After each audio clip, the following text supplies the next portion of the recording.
Now this might come as a surprise to some people, but God does not speak English.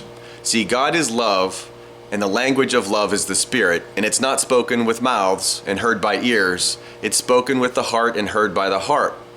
We're getting into problems in this world when we debate language and words and what to call things. So this thing behind me, in English we call it a fire. In Spanish it's called fuego. It wouldn't make any sense to argue if we should call it fire or fuego. Its essence is its essence. And we experience it all the same way, no matter what we call it. Well, that's the same thing with spirit. In whatever religion we use, the spirit is the spirit.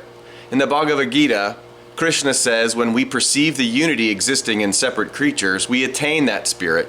And in Matthew 5:9, Jesus says, "Blessed are the peacemakers."